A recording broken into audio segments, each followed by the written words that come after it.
वल आक़िबतु लिलमुत्तक़ीन वस्सलातु वस्सलामु अला सय्यिदिल अंबियाइ वल मुरसलीन व अला आलिहि व अस्हाबिहि तय्यिबीन अत्ताहिरीन अम्मा बाद फ़अऊज़ु बिल्लाहि मिनश शैतानिर रजीम बिस्मिल्लाहिर रहमानिर रहीम व इन्नका लअला खुलुक़िन अज़ीम सदक़ल्लाहुल अज़ीम।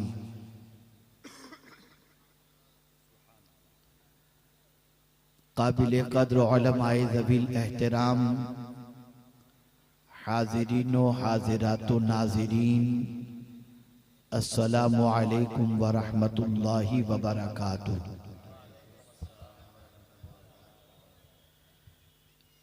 मेरे प्यारे आका सल्लल्लाहु ताला अलैहि वसल्लम के प्यारे दीवानों और ख़वातीन इस्लाम, जिस आये करीमा की तिलावत का मैंने शर्फ हासिल किया, उससे मुताल्लिक़ कुछ मारूज़ात पेश करने से पेशतर आक़ाए करीम रऊफ़ुर रहीम अलैहि तहिय्यतु व तस्लीम की बारगाह में जिस तरीक़े से मैं पढ़ाऊँ अक़ीदत व मोहब्बत में डूब कर उसी तरीक़े से दुरूद व सलाम का नजराना पेश करें। अस्सलातु वस्सलामु अलैका या रसूल अल्लाह, अस्सलातु वस्सलामु अलैका या हबीब अल्लाह, अस्सलातु वस्सलामु अलैका या नबी अल्लाह, व अला आलिका व अस्हाबिका या नूर अल्लाह, सल्लल्लाहु ताला अलैका वसल्लम। मेरे प्यारे आका सल्लल्लाहु ताला अलैहि वसल्लम के प्यारे दीवानों, हम और आप इस वक्त मोहसिन आज़म सल्लल्लाहु अलैहि वसल्लम कॉन्फ्रेंस में हाजिर हैं। यकीनन कुछ न कुछ आपके दिलो दिमाग में ख्याल गर्दिश कर रहे होंगे कि आज क्या सुनेंगे और फिर अपनी जिंदगी किस तरीके से हम बदलेंगे।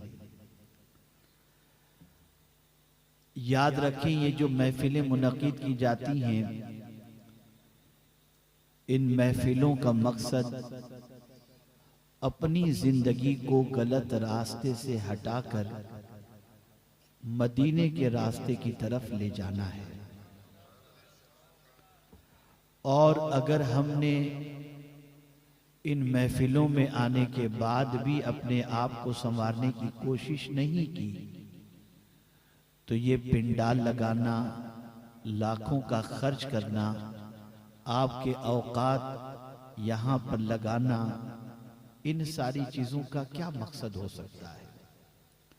बड़ी मादरत के साथ मैं अर्ज करूंगा, जिस तरीके से हमने बहुत सारी चीजों के मकासिद न जानने की कोशिश की और न उन मकासिद पर अमल करने की कोशिश की, उन्हीं में से इन बड़े बड़े प्रोग्राम्स में शिरकत के हवाले से भी हमारा कोई खास मकसद नहीं होता। मिसाल के तौर पर नमाज को ले लीजिए। हम नमाज तो पढ़ते हैं, मकसद नमाज पेशे नजर नहीं। और यही वजह है कि इधर मस्जिद से नमाज पढ़ करके बाहर निकले, मस्जिद की टोपी को हमने मस्जिद में रख दिया और सजदा करके निकलने के बाद भी हमारी आंखों में हया नहीं रहती बाहर निकलते ही अगर कोई जवान लड़की गुजरती है तो उसे टिकटिकी बांधकर देखना शुरू कर देते हैं। आखिर क्या वजह है कि नमाज पढ़कर निकल करके हमारी आंखों में हया नहीं रहती? वजह सबसे बड़ी यह है कि हमने नमाज के मकसद को नहीं समझा। अल्लाह ने नमाज के मकसद को बयान फरमाया, इन्ना स्वलात तन्हा अनिल फाशाइ वल मुनकर, कि बेशक नमाज बेहयाई और बुरी बातों से रोकती है। ए रसूल आज़म सल्लल्लाहु ताला अलैहि वसल्लम के प्यारे दीवानों, जब नमाज का मकसद हमने नहीं समझा तो नतीजतन नमाज हमारी जिंदगी में वो इनकलाब नहीं ला पाती जिसके लिए अल्लाह ने हम पर नमाज फर्ज फरमाई थी।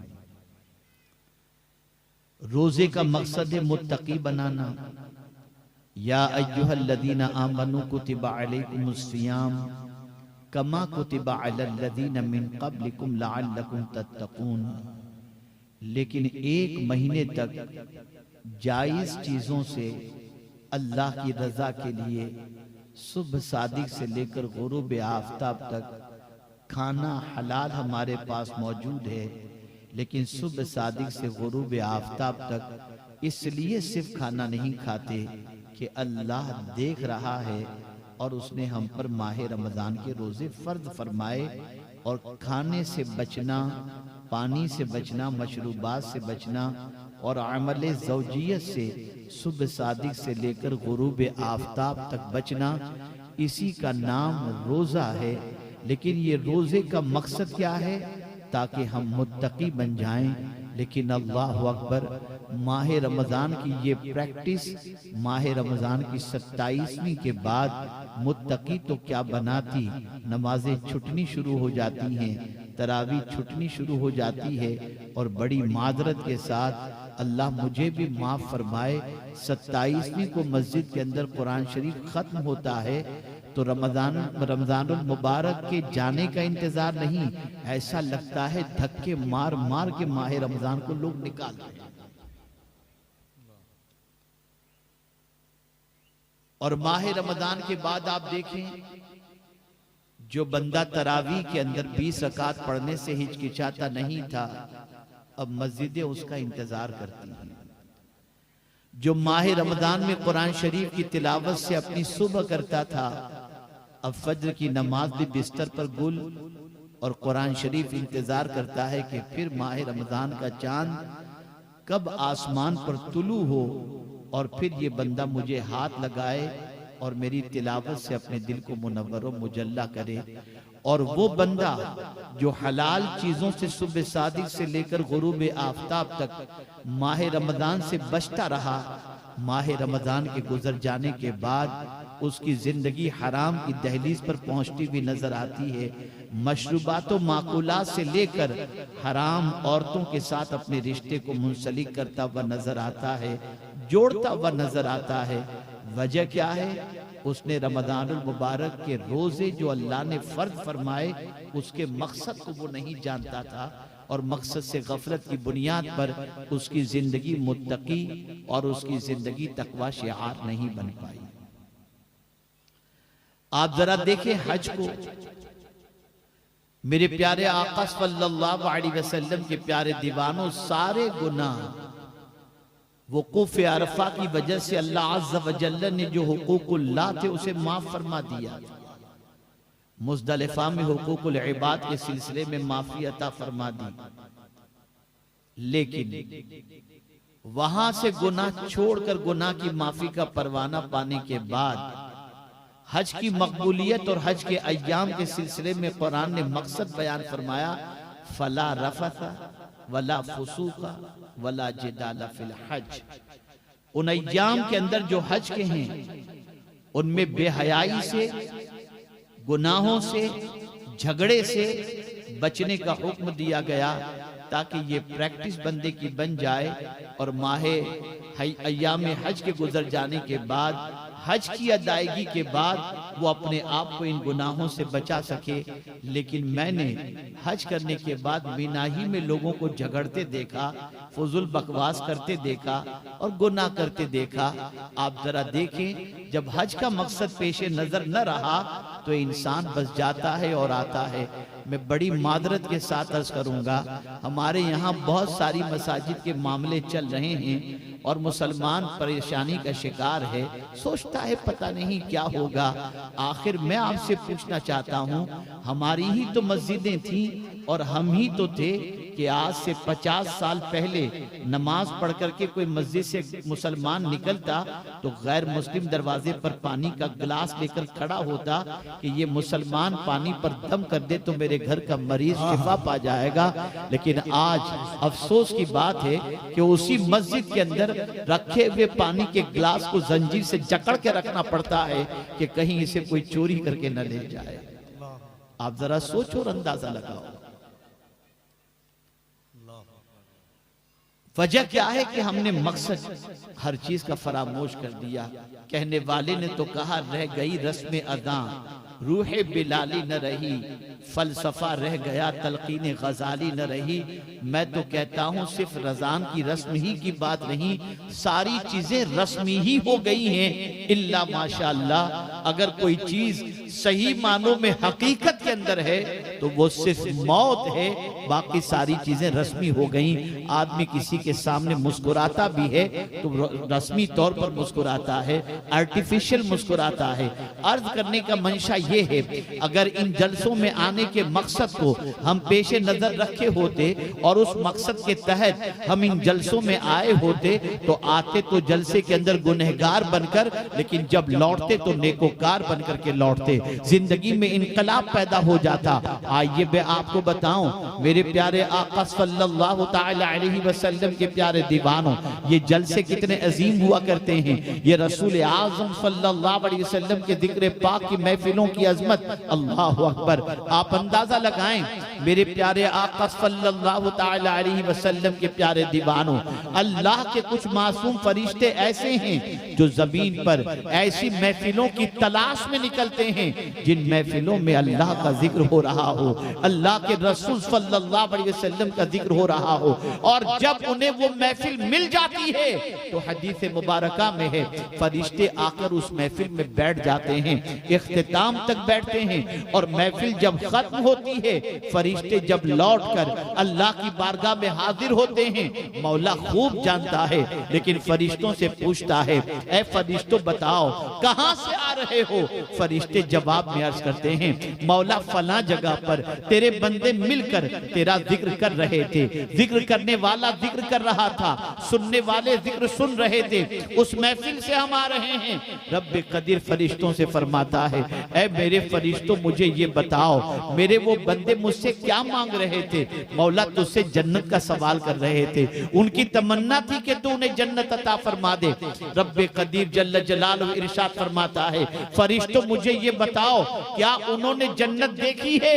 फरिश्ते अर्ज करते हैं, मौला उन्होंने जन्नत नहीं देखी। रब्बे कदीर जल्ल जलालहू फरमाता है, अगर वो जन्नत देख लें मौला पूरी जिंदगी सजदे में गुजार दें, तेरी इबादत में गुजार दें, तेरी रियाजत में गुजार दें। अच्छा फरिश्तों ये बताओ क्या और भी कोई चीज मांग रहे थे?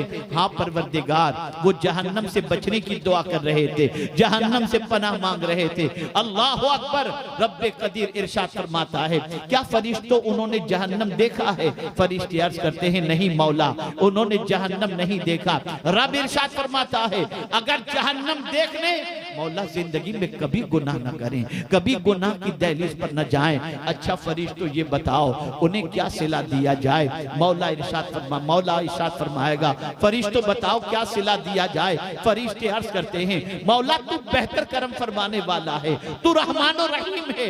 मेरा मौला इरशाद फरमाता है, फरिश्तों गवाह हो जाओ उस महफिल में जितने आए थे मैंने सबकी बख्शिश फरमा दी। अल्लाह अकबर। तो फरिश्ते अर्ज करते हैं, ऐ मेरे करीम, एक बंदा ऐसा भी था जो महफिल में शिरकत की गरज से नहीं गया था, वो तो रास्ते से गुजर रहा था, महफिल देखा, आकर के बैठ गया, मौला उसके बारे में क्या हुक्म है? रब इरशाद फरमाता है अच्छों की वजह से मैंने उसे भी बख्श दिया। ये वो महफिलें हैं, आप अगर बावजू आते या आए हों तो आपको हदिये तबरीक में पेश करता हूं। इन महफिलों के अंदर फरिश्तों का नुज़ूल होता है। वो ऐसी महफिलों की तलाश में निकलते हैं जहां अल्लाह का जिक्र हो रहा हो, अल्लाह के रसूल सल्लल्लाहु अलैहि वसल्लम का जिक्र हो रहा हो। मेरे प्यारे आका सल्लल्लाहु अलैहि वसल्लम के प्यारे दीवानों, हम तो उठे जैसे तैसे चले आए नहीं, अदब का दामन थामो। इन महफिलों के अंदर जितना अदब करोगे उतनी बरकतें नजर आएंगी। सैयदना गौसुस सकलैन, कुतुब रब्बानी, महबूब हक्कानी, कंदील नूरानी, मीरा शाह शेख, सैयदना सैयद अब्दुल कादिर जिलानी रदियल्लाहु मौला तबारक व तआला अन्हु खिताब फरमा रहे थे और आपके खिताब के अंदर एक कसीर मजमा मौजूद था। अल्लाह अकबर। दौरान खिताब गौसे पाक की नजर एक बंदे पर पड़ी, जिस बंदे की आंख लग गई थी, उस पर गुनूदगी तारी थी। अल्लाह अकबर। गौसे पाक अपना खुतबा रोक देते हैं, बयान रोकते हैं, मिंबर से उतरते हैं, जिसकी आंख लग गई थी उसके सामने जाकर हाथ बांध करके खड़े हो जाते हैं। अल्लाह अकबर। लोग हैरत में हैं कि ये क्या हो गया। अभी गौसे पाक रज़ी अल्लाह तआला अन्हु इसकी आंख खुलेगी, इस सोने वाले बंदे को सजा अता फरमाएंगे। लेकिन जैसे ही उसकी आंख खुली, गौसे पाक रज़ी अल्लाह तआला अन्हु ने फरमाया, ऐ बंदे तू क्या देख रहा था? उस बंदे ने कहा, आंख लगी थी मदीने के ताजदार को देख रहा था। गौसे पाक ने फरमाया, तू आंख बंद करके मेरे नाना जान को देख रहा था और मैं आंख खुली रख करके अपने नाना की जियारत कर रहा था। ये वो महफिलें हैं। नारे तकबीर, नारे रिसालत, सरकारे दो आलम कॉन्फ्रेंस। ये वो महफिलें हैं जिन महफिलों में कभी कभी किस्मत इस तरह से बेदार हो जाती है कि मुस्तफ़ा प्यारे के जलवे नजर आ जाते हैं, लेकिन हर किसी के बस की बात नहीं। ऐसा मकसद भी होना चाहिए, ऐसा अदब भी होना चाहिए, ऐसा तसव्वुर भी होना चाहिए। जिक्र का अदब, जिक्र रसूल सल्लल्लाहु अलैहि वसल्लम का अदब अगर कोई बंदा अपना ले, उसकी जिंदगी संवर जाया करती है, उसकी आखिरत संवर जाया करती है। अर्ज ये कर रहा था, इन महफिलों में आओ ना तो बहुत अच्छी नीयत से आओ, खुशबू लगा करके आओ, वुजू करके आओ, सर पे टोपी रख करके बैठो, अदब के साथ बैठो, ताकि जब मुस्तफा प्यारे सल्लल्लाहु अलैहि वसल्लम मदीने मुनव्वरा से जब अपने गुलामों को देखना चाहें कि जरा देखो तो सही मेरे जिक्र की महफिल में आने वाले मेरे गुलामों का हाल क्या है, तो जब रसूल आज़म देखें और हमें अदब से देखें, मुस्तफा करम की नजर फरमाकर हमारी दुनिया भी संवार दे और हमारी आखिरत भी संवार दे। इन महफिलों के अदब को बजा लाओ, इन रस्मों से निकलो जो रस्मों के शिकार आज तक हम हो चुके हैं। अब आइए मैं आपको कुछ बातें अर्ज करने की सआदत हासिल करूं। इंशाअल्लाह मेरे बाद एक अजीम खिताब आप समाअत फरमाएंगे और कल भी इंशाअल्लाह अज़ीम मुहिब गिरामी हज़रत मौलाना सैयद अमीनुल क़ादरी साहब का भी खिताब समाअत फरमाएंगे। मैं बहुत खुश हूँ कि आज मुझे ऐसा वक्त दिया गया जो वक्त मैं चाहता हूँ और उस वक्त के अंदर मुझे हाज़िरी की सआदत नसीब हो रही है। आइए मैं आपको बताऊं, आप अभी सबसे पहले ये नियत कर लो, सबसे पहले जैसा कि हजरत फुज़ैल बिन अयाज़ अलैहि रहमतु व रिज़वान अपनी वालिदा से इजाजत तलब करते हैं कि माँ मुझे इजाजत दे, शहर में बड़े खतीब आए हुए हैं, मैं उनकी खिताबत सुनने के लिए जाऊं। माँ ने कहा, बेटे उनकी खिताबत क्यों सुनने जाना चाहते हो? फुज़ैल बिन अयाज़ रज़ियल्लाहु तआला अन्हु ने अर्ज किया, माँ सुनाओ बड़े खतीब हैं। कहा, बेटे नहीं, इस नियत से मत जाओ। तो माँ मैं क्या नियत करूं? बेटे नियत ये करो, जो भी अल्लाह और उसके रसूल के फरमान सुनाए जाएंगे उस पर तुम अमल करोगे, वरना सुनने के बाद अगर अमल नहीं करोगे तो दोहरे गुनाह का शिकार हो जाओगे। सुनो मेरे प्यारे आका सल्लल्लाहु अलैहि वसल्लम के प्यारे दीवानों, जब भी अल्लाह और उसके रसूल जल्ल जलालहु व सल्लल्लाहु अलैहि वसल्लम के जिक्र पाक की महफिल में जाओ, इस नीयत से जाओ कि हम अपनी जिंदगी को बदलेंगे, अल्लाह और उसके रसूल के इरशाद पर अमल करेंगे। आज मैं सिर्फ एक मौजू पर अपनी गुफ्तगू को आपके सामने पेश करने की सआदत हासिल करूंगा और मैं चाहूंगा कि उस वस्फ को अपनाने की कोशिश करें जिस वस्फ की फजीलत अल्लाह के रसूल सल्लल्लाहु अलैहि वसल्लम ने अहादीस मुबारका में इतनी बयान फरमाई कि अगर मैं उसमें से उस वस्फ के हवाले से सिर्फ 2-3 फजीलतें बयान करूं तो आप इसकी अजमतों को महसूस कर सकेंगे। मेरे प्यारे आका सल्लल्लाहु अलैहि वसल्लम के प्यारे दीवानों, आज हमारी पहचान क्या है?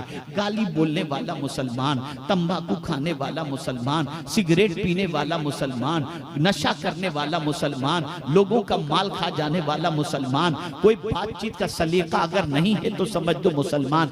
ये हमारी पहचान बनती जा रही है। हमारे अखलाक खराब हो गए, हमारे किरदार खराब हो गए, हमारा बिहेवियर खराब हो गया। हमारी पोजीशन ये है कि एक जमाना था हमारी पहचान हमारा अखलाक हुआ करता था, हमारी पहचान हमारा किरदार हुआ करता था। अल्लाह अकबर, मुझे याद आ रहा है स्पेन की सरजमीन से जब मुसलमानों को निकालने का मंसूबा बना और स्पेन की सरजमीन से जब बड़ी तादाद में मुसलमान निकल गए और जब वहां के लोगों को महसूस हुआ कि अब स्पेन के अंदर कोई मुसलमान नहीं रह गया, फिर भी ये ख्याल पैदा हुआ हो सकता है कि डर के मारे किसी मुसलमान ने दाढ़ी कटवा ली हो, डर के मारे मुसलमान तिलावत न कर रहा हो। मुसलमानों को कैसे पहचाना जाए?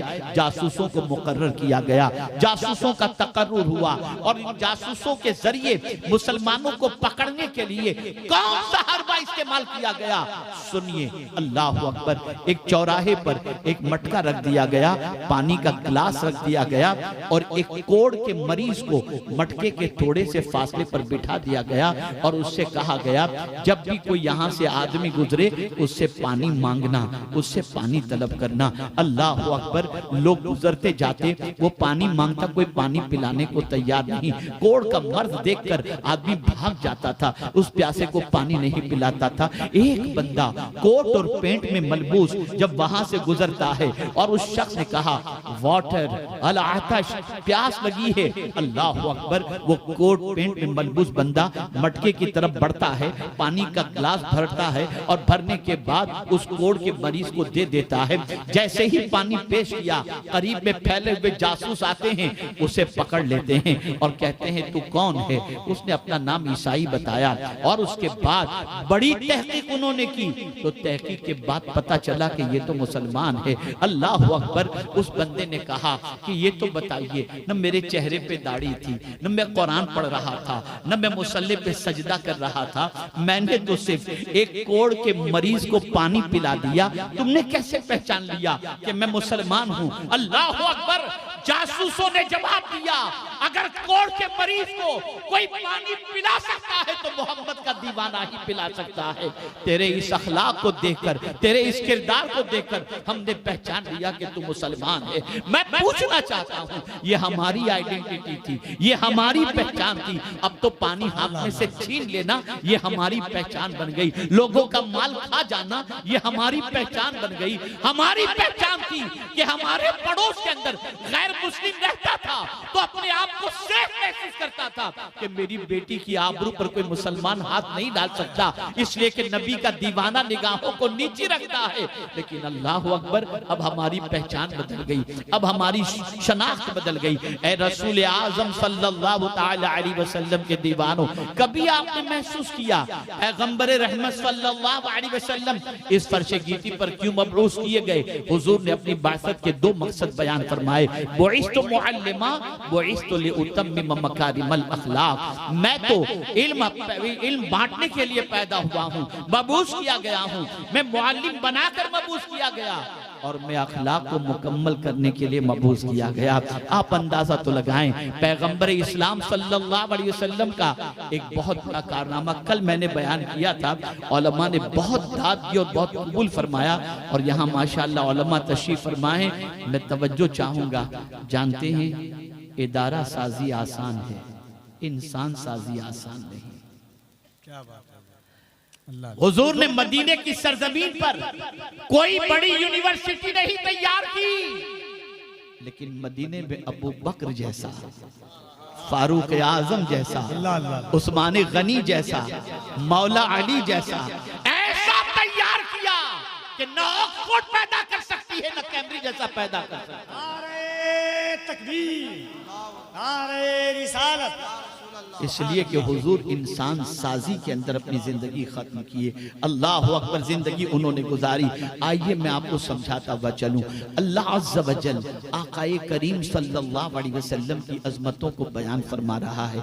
इरशाद फरमाता है, इन्नका लअला खुलुक़िन अज़ीम, बेशक आप बहुत बड़ी खूबू के मालिक हैं। अल्लाह अकबर। मुस्तफ़ा प्यारे सल्लल्लाहु तआला अलैहि वसल्लम के अखलाक कैसे थे, आपका किरदार कैसा था, आपकी जिंदगी कैसी थी, आपका बिहेवियर कैसा था। ऐ रसूल आज़म सल्लल्लाहु तआला अलैहि वसल्लम के दीवानों, ये बात अच्छी तरीके से जहन के अंदर महफूज कर लें। अगर किसी को अपना बनाना है तो दौलत दे करके बनाओगे, वो लम्हाती मोहब्बत होगी, और अखलाक दे करके बनाओगे, जिंदगी भर वो तुम्हारा गुलाम बन करके रहेगा।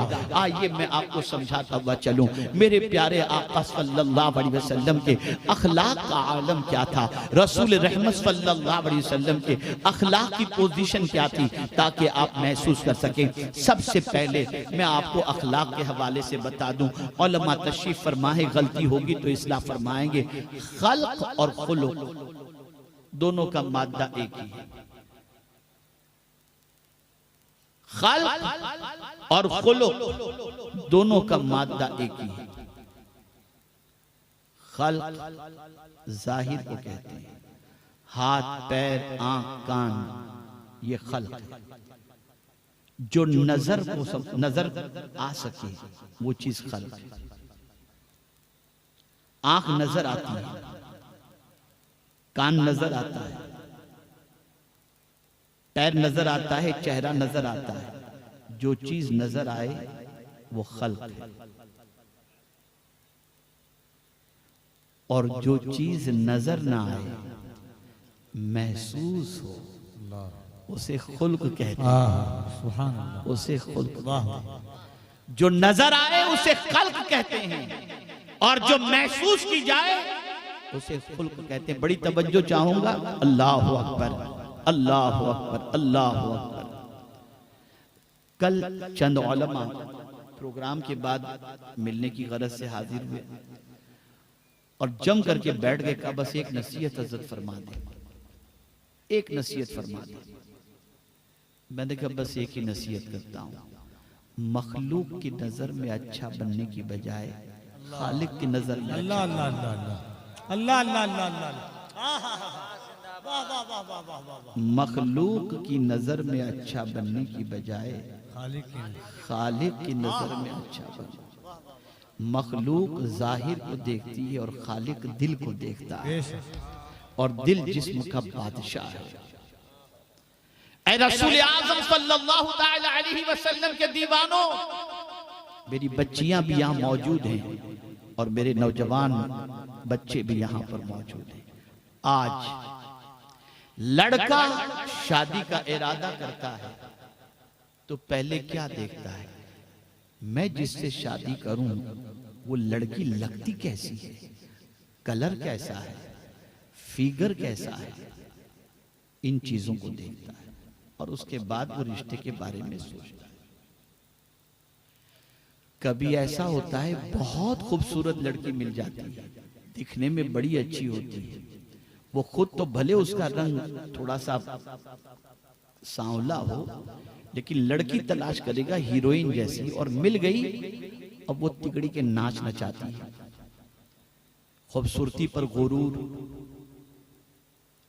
और उसका जीना दूबर कर देती। तुम्हारे साथ निकलती हूं तो मेरा तुम्हारे साथ पता नहीं मेरी सहेलियां क्या क्या कहती हैं, ये सारी चीजें मुआशरे में हो रही हैं, कोई छुपी हुई बात नहीं। लेकिन अगर निकाह करने वाले ने खूबसूरती की बजाय खूबसूरत देखा तो उसकी पूरी जिंदगी खुशी से गुजरती नजर आती है। तवज्जो चाहूंगा जुमले पर। सूरत आंख को अच्छी लगती है, सूरत आंख को अच्छी लगती है और सीरत दिल को अच्छी लगती है। और अच्छी सीरत वाली अगर बीवी मिल जाए तो घर जन्नत बन जाया करता है। अल्लाह अकबर। मेरे प्यारे आका सल्लल्लाहु ताला अलैहि वसल्लम के प्यारे दीवानों, अब माएं भी सुने और बाप भी सुने। मुस्तफा जाने रहमत सल्लल्लाहु ताला अलैहि वसल्लम से दरियाफ्त किया गया, या रसूल अल्लाह सल्लल्लाहु ताला अलैहि वसल्लम, माँ बाप की तरफ से औलाद के लिए सबसे बड़ा तोहफा कौन सा है? अल्लाह अकबर। आज आप देखें, बच्चे का बर्थडे है, बच्चे को माँ बाप गैजेट दिला देते हैं, बर्थडे की पार्टियां रखते हैं, उसके बाद बच्चे की जो ख्वाहिश होती है उसके मुताबिक चीजें दे देते हैं। कभी ब्रांडेड कपड़े पहनाते हैं, कभी आईफोन दिला देते हैं। मेरा बच्चा दूसरों के सामने फख्र के साथ चले, मेरा बच्चा दूसरों के सामने सर ऊंचा करके चले, उसकी कोई तमन्ना बाकी न हो। जब मैं मदीने के ताजदार अरवाहुना फिदाहु सल्लल्लाहु अलैहि वसल्लम से दरियाफ्त करता हूं की तरफ से औलाद के लिए सबसे बड़ा तोहफा क्या है, तो मदीने के ताजदार सल्लल्लाहु अलैहि वसल्लम जवाब देते हैं, औलाद की तरफ से सबसे बड़ा, औलाद के लिए माँ बाप की तरफ से सबसे बड़ा तोहफा अच्छे अखलाक हैं। सुभान अल्लाह, सुभान और अल्लाह। यही आज माँ बाप नहीं देते, इसलिए कि खुद ही बदअखलाक हैं। सच है, सच है। अखलाक को अहमियत नहीं दी गई, अखलाक पर तवज्जो नहीं दी। अब अखलाक की कितनी किस्में हैं, जरा ये भी समाज फरमाएं। अखलाक की 3 किस्में हैं, खुल्क़े हसन, खुल्क़े करीम और खुल्क़े अजीम। ये 3 किस्में हैं अखलाक की। खुल्क़े हसन किसे कहते हैं? अगर कोई तुम्हारे साथ बुराई करे तो तुम जवाब में बुराई न करो, दरगुजर करो। यह है खुल्क़े हसन। खुल्क़े करीम किसे कहते हैं? अगर कोई तुम्हारे साथ बुराई करे तो तुम उसके साथ अच्छाई करो, यह है खुल्क़े करीम। और यहां ये बात बता दूं, ऐ रसूल आजम सल्लल्लाहु ताला अलैहि वसल्लम के दीवानों और ख़वातीन इस्लाम, आज हमारे मुआशरे के अंदर ये बात गर्दिश करती है। उसने आंख दिखाई, मैं तो छोड़ूंगा नहीं, ये खुल्क़े करीम नहीं। हुजूर सल्लल्लाहु अलैहि वसल्लम की तरबियत अल्लाह ने फरमाई, और सरकार सल्लल्लाहु अलैहि वसल्लम फरमाते हैं, अल्लाह ने मुझे 9 आदाब सिखाए, 9 बातों की तालीम दी, उनमें से मैं आपको 2 बता दूं। हुजूर सल्लल्लाहु अलैहि वसल्लम फरमाते हैं, मेरे करीम ने एक तो अदब मुझे ये बताया कि कोई अगर तुझे महरूम रखे तो तू उसे अता कर, और कोई तुझसे रिश्ता तोड़े तो तू उससे रिश्ता जोड़। तो अगर कोई हमें सताता है और जवाब में अगर कोई माफ करता है तो सिर्फ दाढ़ी रखना ही सुन्नत नहीं है, मिसवाक करना ही सुन्नत नहीं है, बल्कि सताने वाले को माफ करना भी मदीने वाले की सुन्नत मुबारक, ये भी सुन्नत मुबारक। आप जरा देखें, इमाम अली मकाम रदी अल्लाह मौला तबारक व तआला अन्हु, उनके पड़ोस में एक यहूदी रहता था। इमाम हुसैन के घर में रोजाना कचरा फेंकता था। ताजदारे करबला बर्दाश्त करते थे। उसका मामूल था रोजाना इमाम हुसैन के घर में कचरा फेंकना। ताजदारे करबला उसे बर्दाश्त करते चले जाते। कुछ दिनों के बाद बीवी ने कहा, रोजाना तू हुसैन के घर में कचरा फेंकता है, जाके इमाम हुसैन से माफी मांग। वो आया, दरवाजे पे उसने दस्तक दी। ताजदारे करबला ने दरवाजा खोला, देखा तो पड़ोसी यहूदी खड़ा हुआ है। इरशाद फरमाया, कैसे आना हुआ? हुसैन, मैं सिर्फ इसलिए हाजिर हुआ हूं कि रोजाना तुम्हारे घर में कचरा फेंकता था, मेरी बीवी ने आर दिलाई, में माफी मांगने के लिए आया हूं। हुसैन, मुझे माफ कर दो। ताजदारे करबला ने जवाब में फरमाया, जा मैंने तुझे माफ किया। अब सुनिए, गौर से सुनिए। वो यहूदी कहता है, ए हुसैन, तुम्हारे मानने वालों की मदीने में कोई कमी नहीं है, जवानों की एक कतार लगी हुई है, तुम इशारा कर देते तो जवान मेरे घर की ईंट से ईंट बजा देते। लेकिन हुसैन, क्या वजह है कि मैंने तुम्हारे घर में कचरा डाला लेकिन कभी तुमने मेरे खिलाफ कोई एक्शन नहीं लिया, वजह क्या है? तुम अगर आवाज दे देते तो मेरे घर की ईंट से ईंट बजा दी जाती। इमाम हुसैन ने जवाब दिया, नहीं, मैं ऐसा नहीं कर सकता था। अल्लाह अकबर। उस शख्स ने कहा, हुसैन मुझे ये बताओ कि मैं माफी भी मांगा तो तुमने न मुझे झिड़का है, न मुझे डांटी थी, न कुछ तुमने मुझे किया, और तुमने मुझे माफ कर दिया। ए हुसैन, ये तो बताओ कि इतनी बड़ी हिम्मत के साथ तुमने मुझे माफ कर दिया, जरा मैं इसकी वजह भी तो जानूं। इमाम हुसैन ने जवाब में इरशाद फरमाया, सुन ले, मेरे नाना जान की तालीम है कि पड़ोसी की मुसीबत पर सब्र करना अल्लाह अज़्ज़ व जल इसके बदले में जन्नत अता फरमाता है। तो मैंने अपने नाना की तालीम पर अमल की। जब यहूदी ने ये सुना, दामने हुसैन पकड़ लिया और कहता है, नाना का जब नवासे का किरदार जब ऐसा है तो नाना के किरदार का आलम क्या होगा। हुसैन, मुझे कलेमा पढ़ाकर मुसलमान बना लो, और वो कलेमा पढ़ करके मुसलमान बन जाता है। अखलाक, हमारे अखलाक देखिए, बात करने की तमीज भी नहीं, खाने का अंदाज भी नहीं, एक अजीब सी जिंदगी हमारी बन गई। तो खुल्के करीम उसे कहते हैं कि कोई तुम्हें सताए तुम उसे माफ कर दो। हमारे यहां ये मामला होता है कि जहां घर में शादी आई तो वहां पर टेंशन भी साथ में आ जाता है, फला रूठा हुआ है, फला से ताल्लुक खराब हो चुके हैं। अब जब वो सोचता है कि जाके उसे रिश्तेदार को मनाओ, अब आया है मुझे मनाने के लिए, जरूरत पड़ी ना मेरी तेरे को, ये सारी चीजें होती हैं। सुन लो, आकाए करीम सल्लल्लाहु अलैहि वसल्लम ने इरशाद फरमाया, अगर कोई शख्स किसी से माफी मांगे और अगर उसे माफ न कर दिया जाए तो माफ न करने वाला कल बरोज़े क़यामत मेरे हौज़े कौसर पर ना आए। तो किसी की गलती को माफ कर देना ये खुल्के करीम है। और खुल्के अजीम क्या है, अब इसे सुनिए ताकि आप मेरे आका सल्लल्लाहु अलैहि वसल्लम की अजमतों को समझ सकें।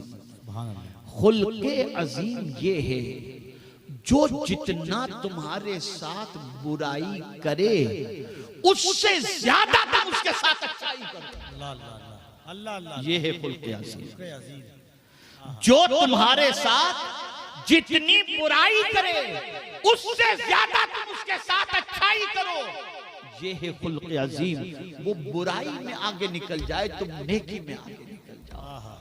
ये शान मेरे मुस्तफा जाने रहमत सल्लल्लाहु अलैहि वसल्लम की। इसीलिए मेरे इमाम कहते हैं, तेरे खुल्क को हक ने अजीम, तेरी खल्क को हक ने जमील किया। कोई तुझसा हुआ है ना होगा शाह, तेरे खालिक़े हुस्न व अदा की कसम। मेरे प्यारे आका सल्लल्लाहु ताला अलैहि वसल्लम के प्यारे दीवानों, हमारे अखलाक का मामला ये है, मालदारों से अखलाक जुदा होते हैं, मिनिस्टरों से अखलाक जुदा होते हैं, दुनियादारों से अखलाक जुदा होते हैं, दीनदारों से अखलाक जुदा होते हैं, गरीबों से अखलाक जुदा होते हैं, कमजोरों से अखलाक जुदा होते हैं। हमारी मुस्कुराहटें अमीरों तक महदूद होती हैं, हमारी मुस्कुराहटें सरमाएदारों तक महदूद होती हैं। और मेरे प्यारे आका सल्लल्लाहु अलैहि वसल्लम के प्यारे दीवानों, हम तो स्टेटस देख करके मिलते हैं, वरना जल्दी से मिलने के लिए तैयार भी नहीं होते। और आज का हाल तो ये है, चंद टके आ गए तो गरीब को सलाम करना शान के खिलाफ समझा जाता है, कमजोरों को सलाम करना शान के खिलाफ समझा जाता है। अल्लाह अकबर, ये अखलाक नहीं है। आइए हम समझते हैं मदीने के ताजदार सल्लल्लाहु अलैहि वसल्लम से अखलाक के हवाले से, तो रसूल रहमत सल्लल्लाहु अलैहि वसल्लम के हवाले से मदीने के नन्हे नन्हे बच्चे ये कहते हुए नजर आते हैं कि हमने हमेशा चाहा, हुजूर जब गलियों से गुजरते तो हमेशा हमारी ख्वाहिश ये रही कि हम हुजूर को पहले सलाम करें, लेकिन अल्लाह अकबर, मदीने के ताजदार ने कभी हमें मौका ही नहीं दिया, हमेशा सलाम में हुजूर ही पहल किया करते थे। आप अंदाजा तो लगाओ, रसूल आज़म सल्लल्लाहु अलैहि वसल्लम नन्हे से बच्चों को सलाम करने में पहल कर रहे हैं, सुभान अल्लाह, पहल कर रहे हैं। आज पीर सोचता है मैं मुरीद को कैसे सलाम करूं, उस्ताद सोचता है मैं शागिर्द को कैसे सलाम करूं, शौहर सोचता है मैं बीवी को कैसे सलाम करूं, बाप सोचता है मैं बेटे को कैसे सलाम करूं। अल्लाह अकबर, अल्लाह अकबर। कोई कितना भी बड़ा हो, मुस्तफ़ा जाने रहमत से बड़ा तो हो ही नहीं सकता। जब वो रसूल रहमत सल्लल्लाहु अलैहि वसल्लम की शान ये है कि वो हर छोटे को सलाम में पहल करते हैं, हर छोटे के सलाम के साथ मिलते हुए नजर आते हैं। अल्लाह अकबर। आप जानते हैं पैगंबर रहमत सल्लल्लाहु अलैहि वसल्लम सैयदना फारूक आज़म रदियल्लाहु मौला तबारक व तआला अन्हु के साथ तशरीफ ले जा रहे थे। एक मदीने में रहने वाली ऐसी खातून जिसका दिमागी तवाजुन बराबर नहीं था, उसने मदीने की गली में हुजूर को जब देखा, मदीने की गली में, और मक्के में हुजूर की शान क्या थी, महराज में तशरीफ ले गए थे, तो हुजूर का एक कदम फर्श पर था, दूसरा कदम अर्श पर था। लामका की सैर करके आए।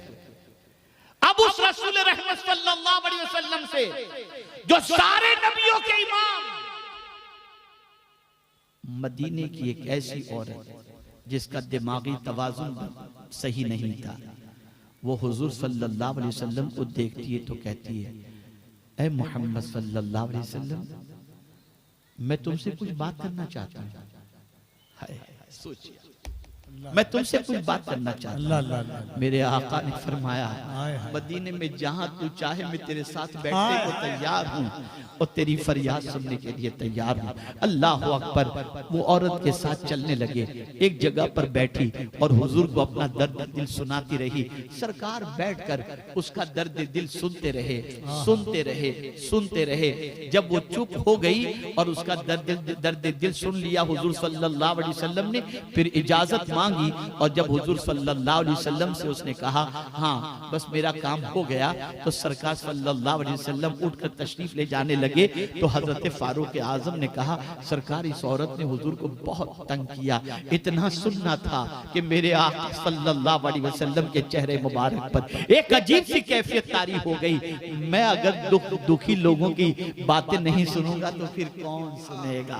आप मुझे बताओ, एक ऐसी औरत जिसका दिमागी तवाज़ुन भी बरकरार नहीं, मुस्तफा जाने रहमत उसकी दास्ताने गम सुनते हुए नजर आते हैं, उसका दर्द दिल सुनते हुए नजर आते हैं। अल्लाह अकबर। रसूल रहमत सल्लल्लाहु अलैहि वसल्लम खाना तनावुल फरमा रहे हैं। ऐसी ही एक औरत जो जबान की रफ एंड टफ थी, बोलती थी तो दिल चीर देती थी, बड़ा अजीब कड़वापन था उसकी जबान के अंदर। उसने जब हुजूर सल्लल्लाहु अलैहि वसल्लम को खाते हुए देखा, अर्ज करती है, ऐ मोहम्मद सल्लल्लाहु अलैहि वसल्लम, क्या तुम अकेले अकेले खाओगे, मुझे नहीं खिलाओगे? सरकार ने कहा तू भी खा ले। हुजूर ने लुकमा उठाकर उसे दिया। अब उसने कहा, मुझे ये वाला खाना नहीं चाहिए जो तुम्हारे मुंह में है ना, वो वाला खाना चाहिए। सरकार ने चबाया हुआ लुकमा उसे दे दिया। अल्लाह अकबर। उस चबाए हुए लुकमे को खाने के बाद उस औरत की जबान से कभी कोई कड़वी बात निकली ही नहीं, हमेशा बोलती थी तो दिल की दुनिया बदल जाए। नारे तकबीर, नारे रिसालत, सरकारे दो आलम कॉन्फ्रेंस। ये मदीने के ताजदार सल्लल्लाहु अलैहि वसल्लम के अखलाक़ करीमाना थे। अल्लाह अकबर। मेरे प्यारे आका सल्लल्लाहु अलैहि वसल्लम की बारगाह में मेरी बहनें, मेरी बेटियां, मेरी माएँ गौर से सुने। अल्लाह अकबर। कुछ लोग हाजिर आए, आकाए करीम सल्लल्लाहु अलैहि वसल्लम की बारगाह में अर्ज करने लगे, या रसूल अल्लाह सल्लल्लाहु तआला अलैहि वसल्लम, मदीने में एक खातून ऐसी है जो तहज्जुद की भी पाबंद है, फराइज की भी पाबंद है, नवाफिल की भी पाबंद पाबंद है, सुन्नतों की भी पाबंद है, कसरत से रोजे भी रखती है, कसरत से तिलावत भी करती है, लेकिन हुजूर वो जब बोलती है तो दिल चीर देती है, इतना कड़वा बोलती है, उसकी जबान में इतनी तलखी मौजूद है। और एक खातून हुजूर मदीने में ऐसी है जो बहुत मुश्किल से फराइज की पाबंदी करती है, न नफिल ज्यादा पढ़ती है, न ज्यादा तिलावत करती है, न ज्यादा रोजे रखती है, लेकिन सरकार उसकी जबान इतनी अच्छी है कि जो भी उसके पास जाता है तो उसकी बातें सुनने के लिए बेचैन रहता है। सरकार ये बताइए दोनों में अफजल कौन है? तो मदीने के ताजदार ने जवाब में इरशाद फरमाया, जिसके जुमलों से लोगों का दिल छलनी हो जाता हो, भले वो तहज्जुद गुजार हो, अल्लाह के नजदीक वो अच्छी औरत नहीं है। और जिसकी जिंदगी के अंदर फराइज के अलावा कोई ज्यादा इबादत नहीं, लेकिन उसके जुमले से दिल को तसल्ली मिलती हो, वो औरत उस तहज्जुद गुजार औरत से भी अफजल व आला है। आप जानते हो आज हमारे घर की हमारे मुआशरे के अंदर जब कोई औरत सास बन जाती है तो दिमाग आसमान पे चढ़ जाता है, फिर उसकी जबान कड़वी हो जाती है। कोई बड़े बाप की बेटी शादी करके किसी गरीब के यहाँ चली जाए, उसका तेवर सख्त हो जाया करता है। और ऐसे ही मर्द लोगों का हाल तो अल्लाह खैर फरमाए, अल्लाह खैर फरमाए, अल्लाह खैर फरमाए। जहां 2-4 बच्चे की माँ बीवी बन गई और उसके बाद की तेवर देखिए मर्द का, सीधी चलती है कि दूसरी करूं। क्या हो चुका है तुम्हें? क्या इस तरीके से जिंदगी गुजार रहे हो? तुमने हुजूर की सीरत नहीं पढ़ी, तुमने मुस्तफा का कलेमा तो पढ़ा है, मुस्तफा की जिंदगी नहीं पढ़ी। तुमने रसूल आजम के नारे तो लगाए हैं, लेकिन रसूल आजम की तालीमात को दिल में जगह नहीं दी। नतीजतन आज तुम्हारी जिंदगी बेसूद और दुनिया को नफा पहुंचाने वाली नहीं रह गई। अपनी जिंदगी को बदलो, अपने अफकार और नजरियात को बदलो, अपने अखलाक को बदलो, अपने आदात को बदलो। मेरे प्यारे आका सल्लल्लाहु तआला अलैहि वसल्लम के प्यारे दीवानों, अच्छी बात करना आप जानते हैं कितनी बड़ी चीज है। अल्लाह अकबर। अत-तरगीब व तरहीब के अंदर ये हदीस मुबारका मौजूद है, अगर किसी औरत का बच्चा गुम जाए या इंतकाल कर जाए, बच्चा गुम जाए या इंतकाल कर जाए और कोई उस औरत को तसल्ली के जुमले कहे, माई फिक्र न कर, तेरा खोया हुआ बच्चा तुझे मिल जाएगा, या इंतकाल कर गया है तो कोई तसल्ली के जुमले दे कहते हुए ये कहे कि तू गम न कर, अल्लाह तेरे बच्चे को जन्नत अता फरमाएगा।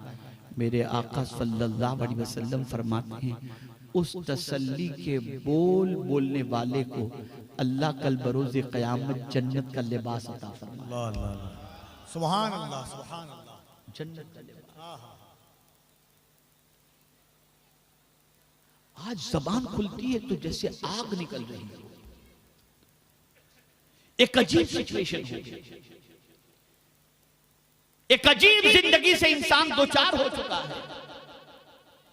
हम सब भूल गए, हम बर्बादी के हवाले से जहालत की बात करते हैं,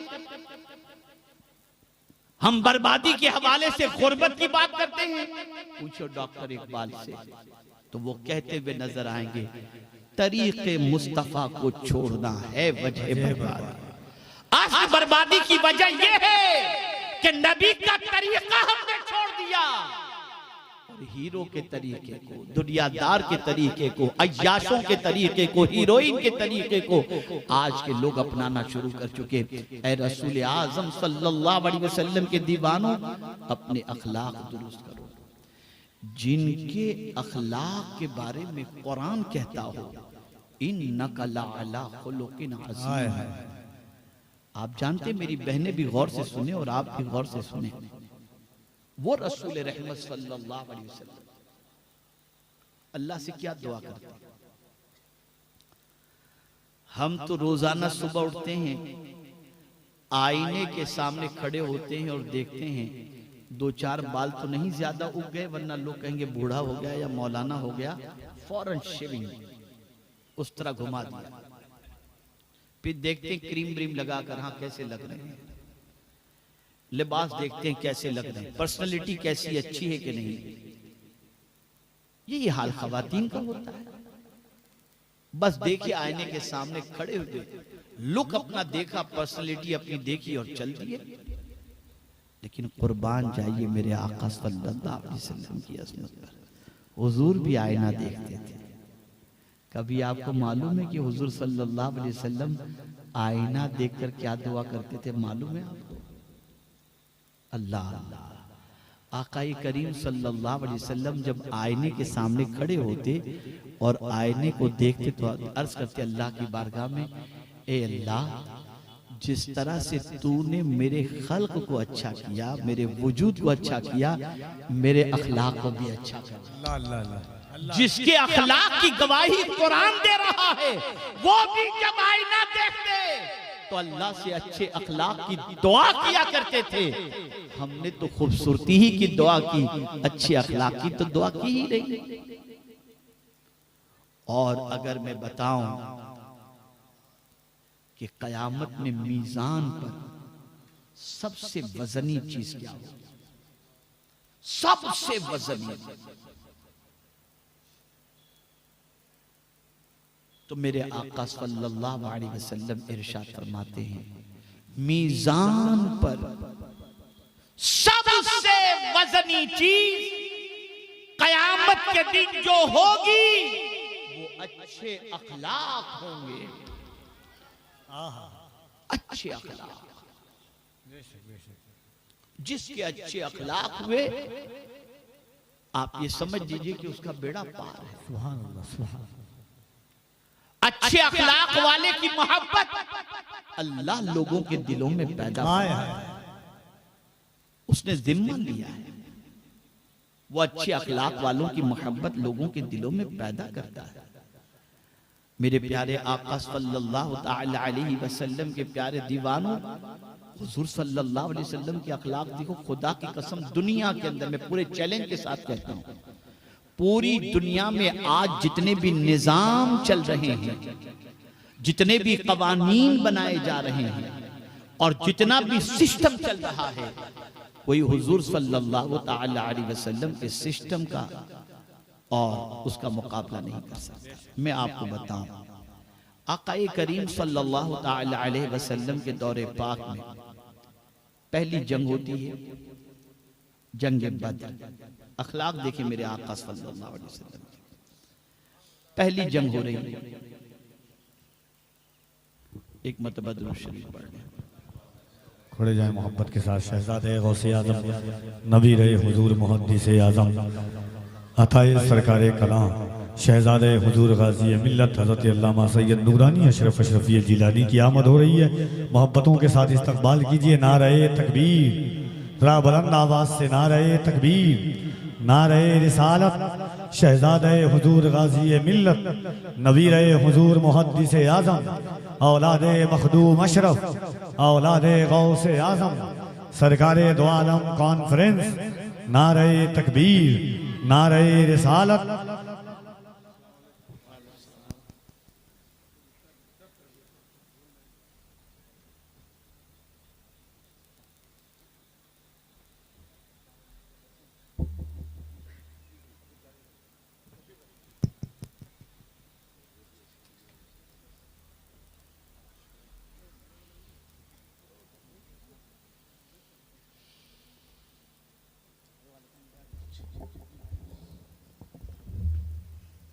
एक मरतबा दुरूद शरीफ पढ़ लें। अल्लाहुम्मा सल्ली अला सय्यिदिना व मौलाना मुहम्मदिन मअदनिल जुहद वल करम व आलिहिल किराम व इब्निहिल करीम व बारिक व सल्लिम सलातम व सलामन अलैका या सय्यदी या रसूल अल्लाह सल्लल्लाहु अलैहि वसल्लम। अल्हम्दुलिल्लाह, जिस अजीम खतीब का आप इंतज़ार कर रहे थे, अल्हम्दुलिल्लाह वो तशरीफ़ लाए और अभी थोड़ी देर में इंशाअल्लाह अज़ीम नबीर हुज़ूर मुहद्दिस आज़मीन हज़रत अल्लामा सैयद नूरानी मियाँ साहब क़िबला से आप ईमान अफरोज़ किताब समाअत फरमाएंगे। दो बातें दिलो दिमाग के अंदर उतार लें और उसे महफूज कर लें। दुनिया में जितना भी सिस्टम चल रहा है, जंग बद्र को देख लीजिए आप। जब ये पहली जंग हुई 70 कैदी बनाए गए, लेकिन उस वक्त कोई जेल नहीं थी। कैदियों को रखा कहां जाए? कैदियों को रखा कहां जाए, कोई जेल तो थी नहीं। आकाए करीम सल्लल्लाहु अलैहि वसल्लम ने कुछ कैदियों को मस्जिद नबवी शरीफ के सुकून से बांध दिया और कुछ कैदियों को सहाबा के हवाले किया और इरशाद फरमाया अपने घर इन्हें लेकर के जाओ। लेकिन अखलाक देखिए, लाइए दुनिया में इस तरीके से अखलाक का मुजाहिरा करने वाला, वो भी कैदियों के साथ। पैगंबर रहमत सल्लल्लाहु अलैहि वसल्लम ने सहाबा से फरमाया, मेरे सहाबियों, तुम जो कपड़ा पहनोगे ना, उससे अच्छा कपड़ा कैदियों को पहनाना, और तुम जो खाओ उससे बेहतर खाना इन्हें खिलाना। कैदियों के साथ, जान के दुश्मनों के साथ सहाबा ने हुजूर के फरमान पर अमल किया। हम देखते हैं आज अगर कैद खाने से कोई कैदी जब निकलना चाहता है तो पहले घर के कपड़े मंगवाता है, जेल के कपड़े उतारता है, अपने कपड़े घर के पहन करके बाहर निकलता है। लेकिन या रसूल अल्लाह, आपकी अजमतों पर कुर्बान कि सहाबा ने जिन कैदियों को अपना लिबास अता किया था, वो वही लिबास पहन करके सहाबा के घर से जब हुजूर ने आजाद किया, वो निकले तो अल्लाह अकबर, उनसे कहा गया तुमने अपना लिबास नहीं पहना? कहा हमारा लिबास इतना कीमती कहां था जो मुस्तफा के गुलामों ने हमें पहनाया। और उसके बाद सहाबा के किरदार की बुनियाद पर और हुजूर की अखलाक हसना की बुनियाद पर कई कैदियों ने इस्लाम कबूल करने पर, कई कैदी इस्लाम कबूल करने पर मजबूर हुए। ये अखलाक। ए रसूल आज़म सल्लल्लाहु ताला अलैहि वसल्लम के दीवानों, बस एक आखिरी बात अर्ज कर रहा हूं, आखिरी बात। बहुत कुछ जमीन के ऊपर बना चुके, बहुत कुछ जमीन के ऊपर तैयार कर चुके, लेकिन मेरा ये जुमला दिमाग के अंदर महफूज कर लो, शायद पूरी गुफ्तगू का हासिल यही एक जुमला हो। ठिकाना तेरा कब्र है। तवज्जो चाहूंगा, ठिकाना तेरा कब्र है, इबादत तो कुछ कर ले। ठिकाना तेरा कब्र है, इबादत कुछ तो कर ले। कहावत है, अपने घर खाली हाथ जाया नहीं करते, अपने घर खाली हाथ जाया नहीं करते। जाना है कब्र में, याद रखिए जाना है। क्या तैयारी है हमारे पास, क्या सामान कब्र है हमारे पास? कब्र की रोशनी का इंतजाम अगर करना चाहते हो तो नमाज की पाबंदी करो। मुस्तफा प्यारे सल्लल्लाहु अलैहि वसल्लम की मुस्कुराहटें अगर कब्र में देखना चाहते हो तो अपने अखलाक को दुरुस्त कर लो। और मीजान के अंदर अगर अपने आमाल में सबसे कीमती चीज को देखना चाहते हो तो अपने अखलाक को दुरुस्त कर लो। ए रसूल आज़म सल्लल्लाहु ताला अलैहि वसल्लम के दीवानों, इन्हीं कलिमात खैर पर मैं अपनी गुफ्तगू खत्म करते हुए आपसे अर्ज करूंगा, जिंदगी बदलो, आदत बदलो, ख्यालात बदलो, पाकीज़ा जिंदगी बनाओ। इंशाअल्लाह दुनिया और आखिरत में अल्लाह रब्बुल इज्जत जल्ल जलालहू सुर्ख रुई अता फरमाएगा, कामयाबी अता फरमाएगा, कामरानी अता फरमाएगा। और मेरे प्यारे आका सल्लल्लाहु ताला अलैहि वसल्लम के प्यारे दीवानों, आकाए करीम सल्लल्लाहु अलैहि वसल्लम ने माह शाबान के हवाले से फरमाया, शहरुल मुतahhir, ये पाक करने वाला महीना है।